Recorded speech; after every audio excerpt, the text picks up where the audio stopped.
guys, nagkakagulo na sa China. Panoorin nyo yan sa ibang channel. Nagkakagulo na, wala na may pasweldo sa mga tauhan. Yan, nakakaarma na ang China. Alright, kaya lahat ng pogo pasarado na yan. Naghahanap na lang ng damay ang China, kaya huwag tayong papatol. Aabangan lang natin sila. Nanggugulo na lang, talagang manggugulo na lang ang China dahil wala na silang bagsak na ekonomiya nila.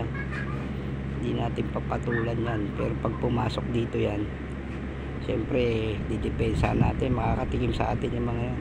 Alright, o yan, panoorin nyo sa ibang channel yan. Kakagulo sa China. Alright, kaya nandadamay na lang yung mga hayop na inchik na yan.